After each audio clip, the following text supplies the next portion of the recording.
లోకంలో ఉపాసన అన్నదానికి అమ్మవారు ఎంత దగ్గరగా నిలబడుతుంది అనడానికి ఒక ఉదాహరణ చూడండి.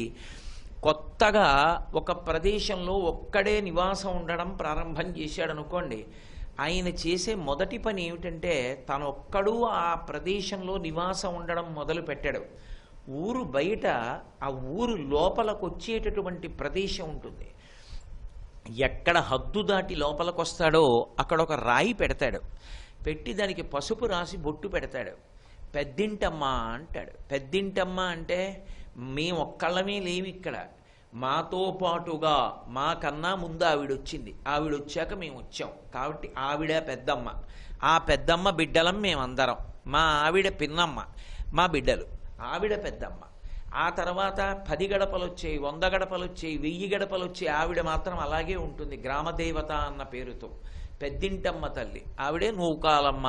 ఈ ఊళ్ళో నేనున్నాను అంటే ఈ ఊళ్ళో నేను ఉండి నూకలు తిని బ్రతికి 10 మాటలు చెప్పుకుంటూ సంతోషంగా కాలం గడపడానికి నాకు శక్తి స్వరూపిణి అయి, లోపల క్షుధారూపిణి అయి, అన్నం ఇచ్చినటువంటి తల్లి అయి, జీర్ణం చేస్తున్న తల్లి అయి, నా స్ఫురణ శక్తి అయి ప్రకాశిస్తున్న తల్లి ఎవరో ఆ తల్లికి నమస్కారం చెయ్యకుండా ఊరి పొలిమేర విడిచిపెట్టి వెళ్ళకూడదు.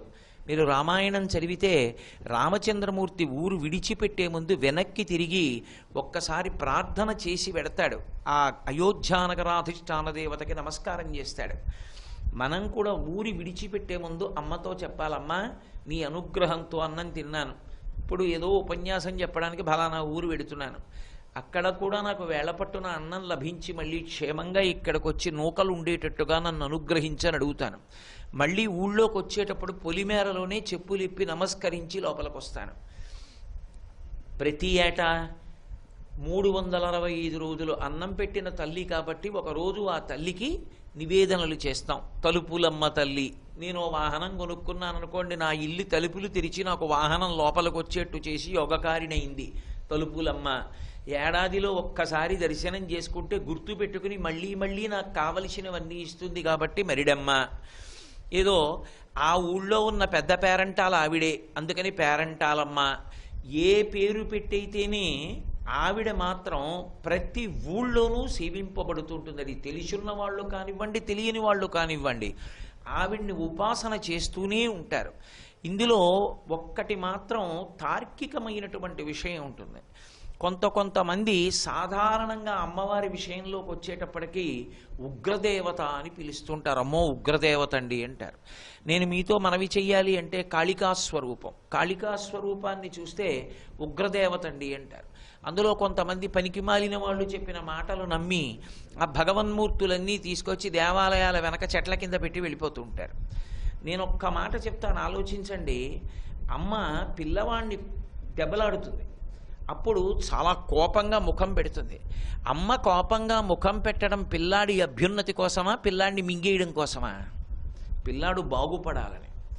అమ్మ కోపంగా ఉన్నా మన అభ్యున్నతి కోసమే తప్ప ఆవిడికి వేరొక కారణం కోపానికి ఉండదు. ఎవరు దారి తప్పారో వాళ్ళ మీద కోప్పడుతుంది, దారిలోకి రమ్మని. నీకెందుకు బెంగ? అటువంటి తల్లి రూపాన్ని నువ్వు ఉపాసన చెయ్యలేకపోతే అభ్యంతరం ఏం లేదు, ప్రసన్నంగా ఉన్నమ్మనే ఉంచుకో. ఎన్నడూ తల్లికి బిడ్డ మీద కోపం రాకుండా బ్రతికి కలిగినటువంటి బిడ్డగా నువ్వు బ్రతకగలిగితే అంతకన్నా ఆనందదాయకమైన విషయం లోకంలో ఇంకేముంటుంది? కానీ అమ్మవారిని ఉగ్రదేవత అని పిలిచి ఉపాసన చెయ్యకూడదనడం తప్పు. ఉపాసన చేయడానికి మన శక్తి సరిపోదేమో కానీ ఆవిడ మాత్రం కారుణ్యమూర్తి అనడంలో సందేహం లేదు. నేను మీతో ఒక మాట చెప్తాను, ఆలోచించండి. గంగానది కాశీలో ప్రవహిస్తున్నప్పుడు స్నానానికి అత్యంత యోగ్యంగా ఉంటుంది. పసిపిల్లలు కూడా దిగి స్నానం చెయ్యొచ్చు. అదే గంగానది తన ఉత్పత్తి స్థానం దగ్గరికి వెడితే కొండమించి కింద పడుతున్నప్పుడు చాలా ఉగ్రమైనటువంటి రూపంతో ఉంటుంది. అప్పుడు రంగతుంగ తరంగ సంఘములతో రంజిల్లు ఘోషంబుతో బంగారంబగు పొంగుతో నురగతో పువ్వాట తుంపర్లతో భంగుల్ సల్పుచు జంగలించుతన భూభాగము నుండి జారన్ గంగమ్మను దల్చితే శిరమునన్ రంజిల్లుతును శంకరా అని అంత పెద్ద ధార పడిపోతుండగా మనం వెళ్ళి దాని కింద తల పెట్టలేకపోవచ్చు. మనం తల పెట్టలేకపోయాం కాబట్టి ఆవిడ్ని గంగ కాదని అనగలమా? ఆ గంగా ప్రవాహం కోపంగా ఉందనొచ్చా? కాశీలో స్నానం చేశాం కాబట్టి గంగా అక్కడ ఉన్నటువంటి గంగ ప్రశాంతంగా ఉందనొచ్చా? హరిద్వార్లో మనం స్నానం చెయ్యాలి అంటే అదే గంగలో ఇనప గొలుసులు పట్టుకుని మునగాలి. ఇనప గొలుసు వదిలేస్తే వెళ్ళిపోతాం. అంత వడిగా వెళ్ళిపోతూ ఉంటుంది ప్రవాహం. అంత మాత్రం చేత అక్కడ ఉన్నటువంటి గంగ కోపంగా ఉన్నదా? నీ శరీర శక్తి సరిపోలేదు అక్కడ స్నానం చేయడానికి. నీకు ఈత రాదు, ఊంచుకోలేవు. కాశీపట్టణంలో సమస్య లేదు, కానీ గంగ ఎక్కడా గంగే. అలాగే అమ్మవారు కూడా ఏ రూపంతో ఉన్నా అమ్మవారే. రామకృష్ణ పరమహంస కాళికామాతని ఉపాసన చేసి బ్రహ్మవేత్త కాల. కాబట్టి ఆవిడ యందు ఏ విధమైనటువంటి పరిమితులు ఉండవు. ఉపాసన చెయ్యగలిగినటువంటి శక్తి మన యందు అంకురించిన నాడు భగవతిని శ్రీమాతా స్వరూపంతో ఏ రూపాన్ని ఉపాసన చెయ్యండి, ఆమె కన్నతల్లిగానే నిలబడుతుంది. ఎందుకంటే అమ్మవారికి నామాలు ఎన్నైనా ఉండొచ్చు, అమ్మవారికి ఉన్న మొదటి నామం, చివరి నామం, మధ్యనామం మాత్రం ఒక్కటే, మాతా. శ్రీమాత అమ్మా, అదే ఆవిడ పేరు. లోకంలో అమ్మని పేరు పెట్టి పిలిచినా, అమ్మని గౌరవించి పిలిచినా అంత సంతోషిస్తుంది అని చెప్పడం సాధ్యం కాదు. అమ్మా అని పిలిస్తే చాలు, అదే అమ్మకి సత్కారం. అసలు అమ్మా అని పిలిపించుకోవడమే జీవితం పండిందనుకుంటుంది ఆడది. ఒక ఆడది 2 బిడ్డల్ని 3 బిడ్డల్ని కన్న ఒక స్త్రీయే అలా అనుకుంటే, ఆ బ్రహ్మకీట జనని అయినటువంటి అమ్మవారిని అమ్మా అని పిలిస్తే చాలా ఆవిడ పరవశించిపోతుంది. ఎంత పరవశించిపోతుంది అంటే, నేను మీతో ఒక ఉదాహరణ చెప్పాలి అంటే, ఇక్కడే పక్క జిల్లాలోని చెందోలు గ్రామంలో తాడేపల్లి రాఘవనారాయణ శాస్త్రి గారు ఉండేవారు. పాపం ఆయనకి తినడానికి కూడా లేని రోజులు. అయినా అమ్మవారిని నమ్ముకుని ప్రతిరోజు 27 పర్యాయములు లలితా సహస్రనామ స్తోత్రంతో పూజ చేసి, ప్రతి పర్యాయం నైవేద్యం పెట్టడానికి కనీసం ఇంట్లో బెల్లం ముక్క లేక మంచినీళ్లు నైవేద్యం పెట్టేవారు తప్ప ఎవరినీ వెళ్ళి చెయ్యి చాపి అడగలేదు. ఒక రోజున 27వ మాట లలితా సహస్రం చేసి మంచినీళ్లు నైవేద్యం పెట్టి స్పృహ తప్పి ముందుకు తూలిపోయారు. పూజామందిరంలో పడిపోతుంటే అమ్మవారు గభాలన సింహాసనంలోంచి లేచి ఎదురుగుండా పూజ చేస్తున్న మూర్తి అమ్మవారై లేచి శాస్త్రి గారిని పట్టుకుని ఒళ్ళో పడుకోబెట్టుకుని పాయసాన్నం తినిపించింది. ఇక తర్వాత రాఘవనారాయణ శాస్త్రి గారు వెనక్కి తిరిగి చూసింది లేదు. వారు సంకల్పం చేస్తే చాలు ఐశ్వర్యం కురిసేది. బాలాదేవి నిరంతరం వారింట్లో తిరుగుతుండేది. గజ్జెల చప్పుళ్ళు వినేవి. తెలిసో తెలియకో వాళ్ళింటికి వెళ్ళిన వాళ్లతో చిన్న పిల్ల రూపంలో వచ్చి మాట్లాడుతుండేది.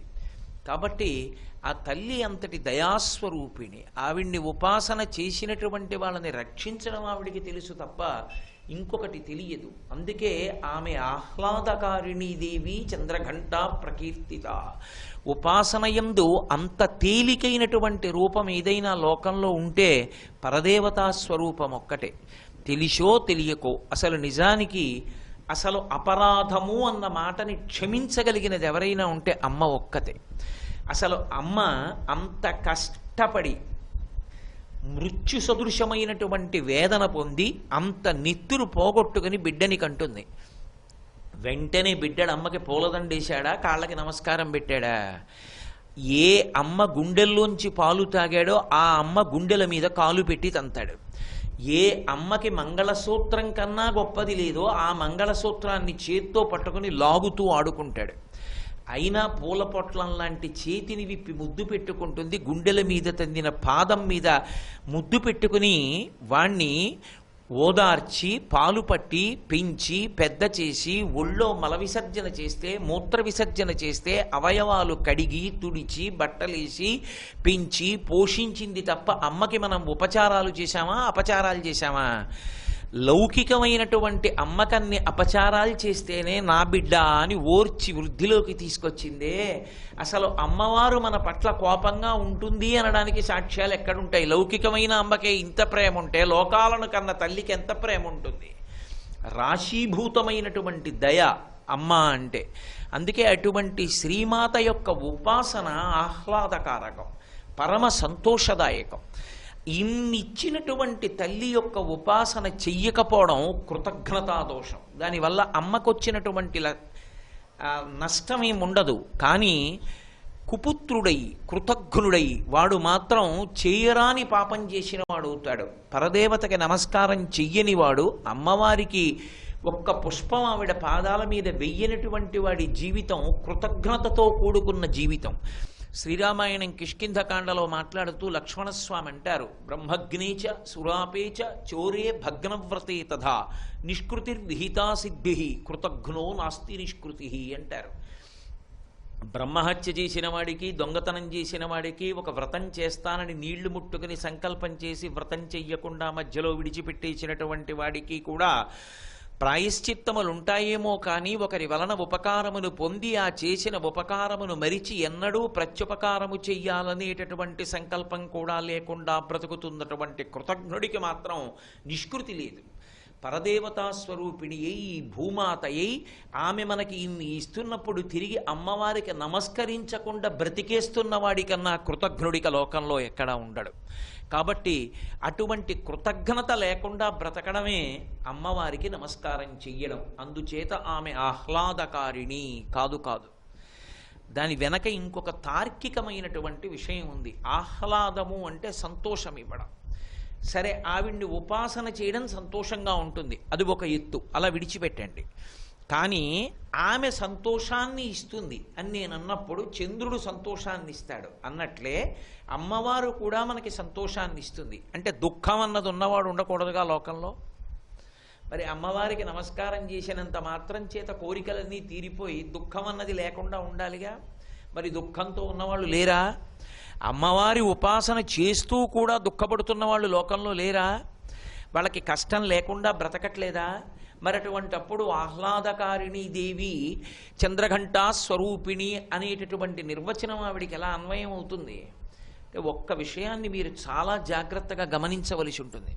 ఒక మనిషి యొక్క సాధన చేత మనిషి ఏ స్థాయికి ఎదగవలసి ఉంటుంది అంటే, బయట జరుగుతున్నటువంటి సంఘటనల వలన తాను సంతోషాన్ని కానీ దుఃఖాన్ని కానీ పొందడం మాని ధర్మాచరణము చేత మాత్రమే సంతోషాన్ని పొందుతూ ఉండగలిగినటువంటి స్థితికి ఎదగగలిగితే వాడు పరదేవతానుగ్రహాన్ని పొందాడని గుర్తు.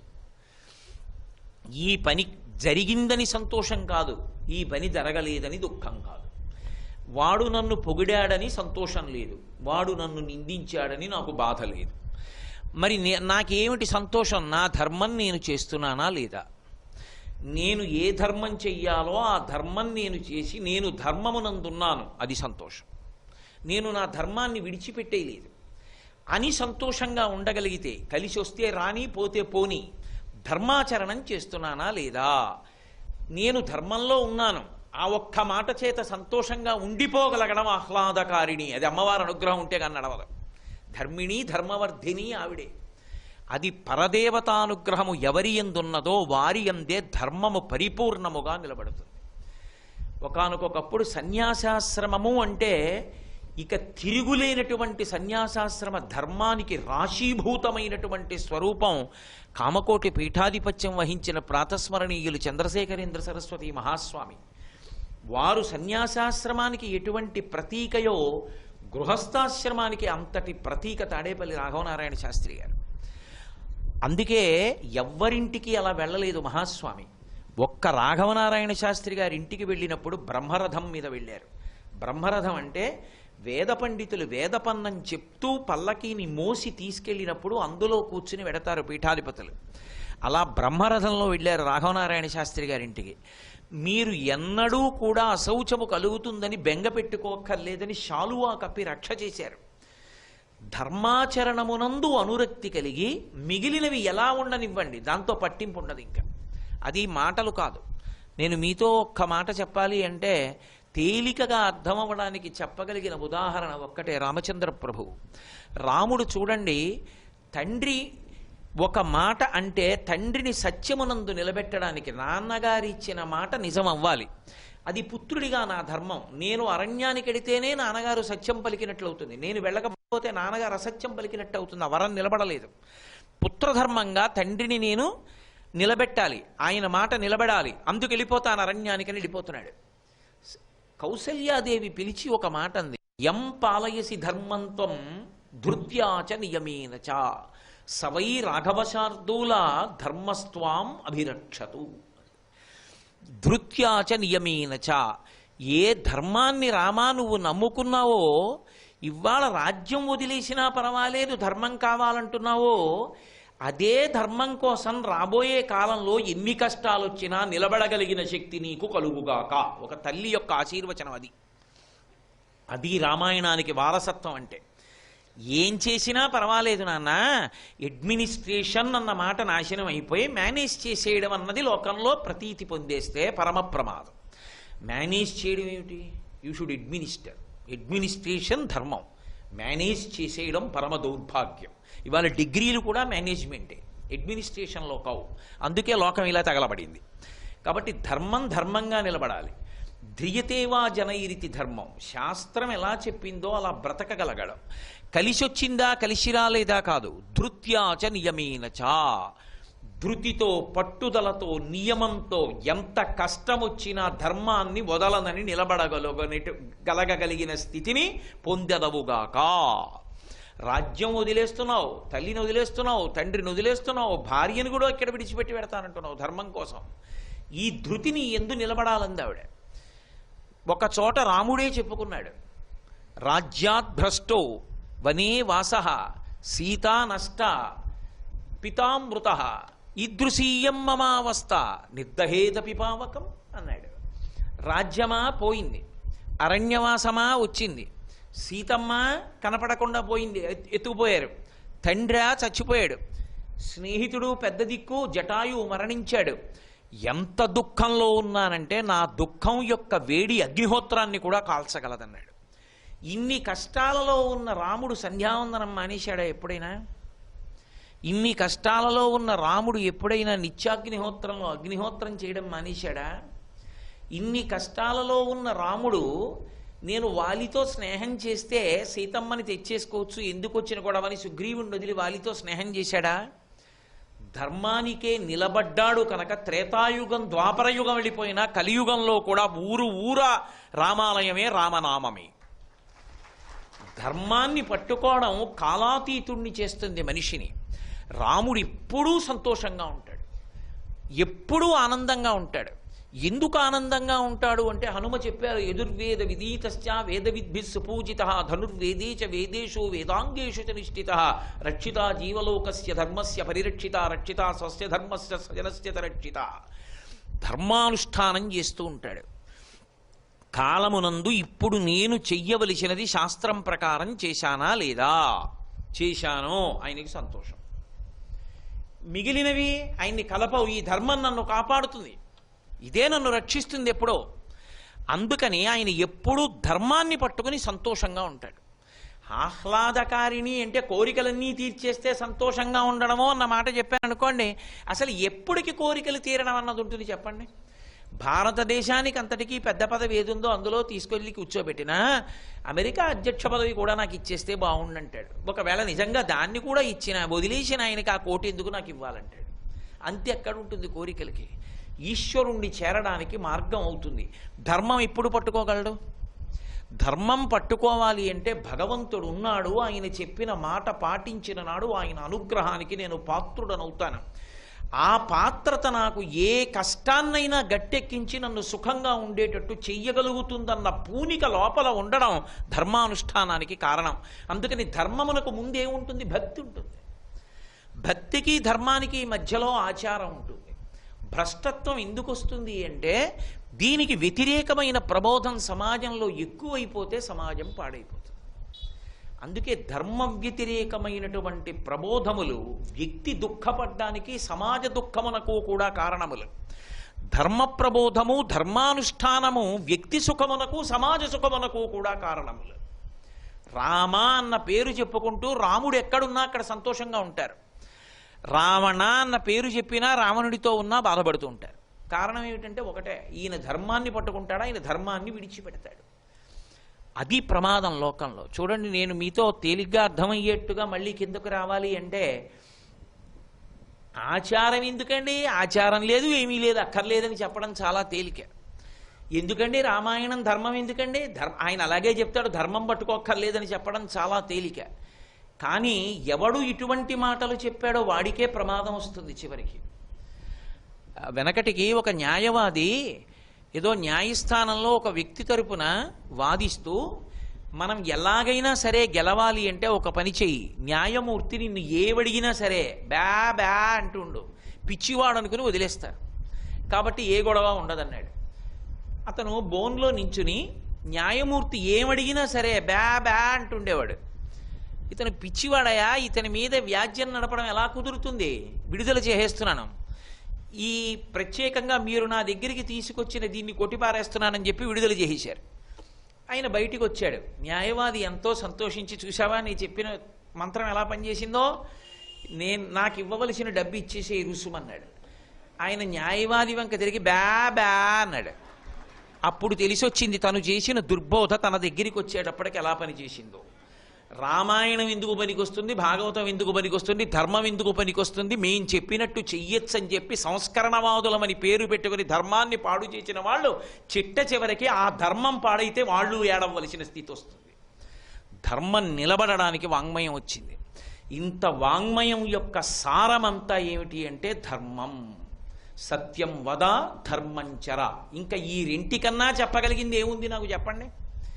ఇంతకన్నా గొప్పగా చెప్పడానికి ఎక్కడా ఏమీ లేవు. అందుకే ఇక సనాతన ధర్మం కన్నా చెప్పగలిగినది ఇంకొకటి లేదు అని చెప్పడానికి కారణం అది. కాబట్టి ఆహ్లాదకారిణీ దేవి చంద్రఘంటా ప్రకీర్తిత అన్న మాటని సక్రమంగా అర్థం చేసుకున్నప్పుడు సంతోషంగా ఉండడానికి కారణం ఏదై ఉండాలి అంటే, నేను ధర్మమునందున్నానా. తను అప్పటికి బలహీనుడిగా నిలబడ్డాడా, చేతకానివాడిగా నిలబడ్డాడా, దాంతో సంబంధం లేదు. నేను ధార్మికంగా ప్రవర్తించాను, నేను ధర్మమునందు నిలబడ్డాను, నా తప్పు లేదు, అంతే. ఆయన సంతోషంగా ఉంటాడు. అది విడిచిపెట్టి మిగిలిన ఫలితాలతో సంబంధాలు పెట్టుకున్నారనుకోండి, పొంగు కొంగు ఎప్పుడూ ఉంటాయి, అది కుదరదు. కాబట్టి ఇప్పుడు అమ్మవారు ఆహ్లాద రూపంలో ఇవ్వగలిగిన తల్లి అన్నప్పుడు దానికి ప్రతిపాదన ఏమి అంటే ధర్మానుష్ఠానము చేయించగలిగినది. ఎవరు అమ్మవారి పాదములు పట్టుకుంటారో అటువంటి వారందరినీ కూడా ధార్మికమైనటువంటి పథమునందు నడిపిస్తుంది, ధర్మమునందు అనురక్తి కల్పిస్తుంది. ఏది ఏమైనా సరే నేను ధర్మమే పట్టుకుంటాను, నేను భక్తితో ఉంటాను.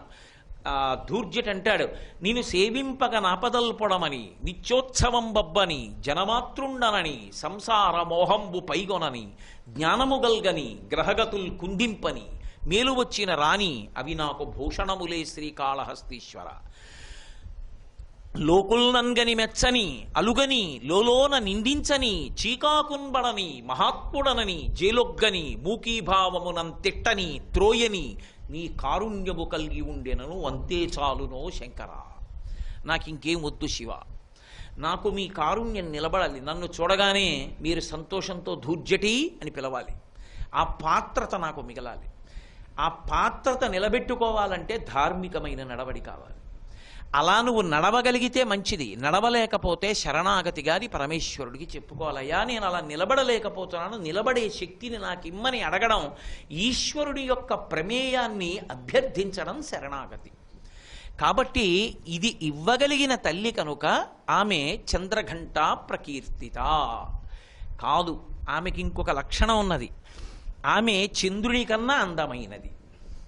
లోకంలో అందము అన్న మాట ఎప్పుడైనా చెప్తే చంద్రుణ్ణే చెప్తారు. ఎందుకని అంటే అప్పై దీక్షితులు వారు నిర్ధారణ చేశారు, లోకంలో 3 వస్తువులు ఉన్నాయి, ఈ 3 వస్తువుల యందు మన మనసుని ప్రత్యేకంగా సాధన చేత నిలబెట్టక్కర్లేదు, వాటిని చూస్తుంటే మన మనస్సు వాటిలో లయమైపోతుంది. అలా లయం చేయగలిగిన వస్తువులు 3 ఉన్నాయి. 1 చంద్రబింబం, 2 సముద్రం, 3 ఏనుగు. ఈ 3 మన మనస్సుని లయం చేసుకుంటాయి, అవే ఆకర్షించేస్తాయి. అలా ఆకర్షించగలిగిన వాటిలో 1 చంద్రబింబం. చంద్రబింబం ఎలా మన మనసుని లయం చేస్తుందో అమ్మవారు మన మనసుని తాను లయం చేస్తుందో. ఒక్కసారి ఆవిడ వంక అలా చూస్తే చాలు, ఆవిడ మన మనసుని లయం చేస్తుంది. 2 అందము అన్న మాట ఎక్కడైనా చెప్పవలసి వస్తే చంద్రుడి కన్నా అందం ఎక్కడైనా ఉంటే అమ్మవారు ఒక్కతే. అందుకే శంకరాచార్యులు వారు సౌందర్యలహరి చేస్తూ చంద్రుడికి అమ్మవారికి ఎంత అవినాభావ సంబంధం చెప్పారు. ఒక చోట అయితే చాలా పెద్ద చమత్కారమే చేశారు. అసలు కవిత్వంలో అంత గొప్ప చమత్కారాన్ని ప్రదర్శించడం, అంత గొప్ప శ్లోకరచన చేయడం అనితర సాధ్యం. అది పరదేవతానుగ్రహం ఉన్నవాడికి తప్ప అటువంటి కవిత్వం చేయడం సాధ్యం కాదు. స్మితజ్యోత్స్నాజాలం తవ వదన చంద్రస్య పిబతాం చికోరాణామాసీత్మతిరసతయా చెంచుజడిమా అతస్తే సీతాంశో అమృతలహరీ ఆమ్లరుచయా పిబంతి స్వచ్ఛందం నిశి నిశి భృశం కాంచికధియా అన్నారు ఆయన. చంద్రబింబం కన్నా అమ్మవారి ముఖం ఎంత అందంగా ఉంటుందో చెప్పడానికి శంకరాచార్యుల వారు చేసిన ప్రయోగం. లోకంలో చకోర పక్షి అని ఒక పక్షి, ఆ చకోర పక్షి చాలా చిన్నది ఉంటుందంటారు, చాలా చిన్న రూపంతో ఉంటుంది, ఆకృతితో ఉంటుంది, పరిమాణంలో ఉంటుంది అని. అటువంటి చకోర పక్షి రోజు చంద్రుడి నుంచి వచ్చేటటువంటి కిరణములను తింటుంది, అందులో ఉండేటటువంటి సుధాధారలను తాగుతూ ఉంటుంది, దానికి అది అలవాటు. అమ్మా, ఒకప్పుడు నీ ముఖాన్ని చూసి చంద్రబింబం అనుకున్నాయి. ఎందుకనంటే చంద్రబింబం కన్నా గొప్పగా ఉంటుంది అమ్మవారి ముఖం. సంవత్సరం మొత్తం మీద చాలా గొప్పగా ఉండే చంద్రబింబాన్ని రాకా హిమకరహ పరిణతి చంద్రుడు అంటారు. ఈ శరత్కాలంలో వచ్చేటటువంటి పౌర్ణమి నాడు ఆకాశంలో కనపడుతుంది. ఆ చంద్రబింబం ఏదైతే ఉందో ఆ పౌర్ణమి చంద్రబింబం కన్నా అందంగా ఉంటుంది శరత్కాల పౌర్ణమి నాటి చంద్రబింబం 12 బింబాల్లోకి. అటువంటిది చంద్రబింబం కన్నా 1,000,000 రెట్లు అందమైంది నా తల్లి ముఖం. శ్రీ ఉమామహేశ్వర పరబ్రహ్మార్పణమస్తు. స్వస్తి.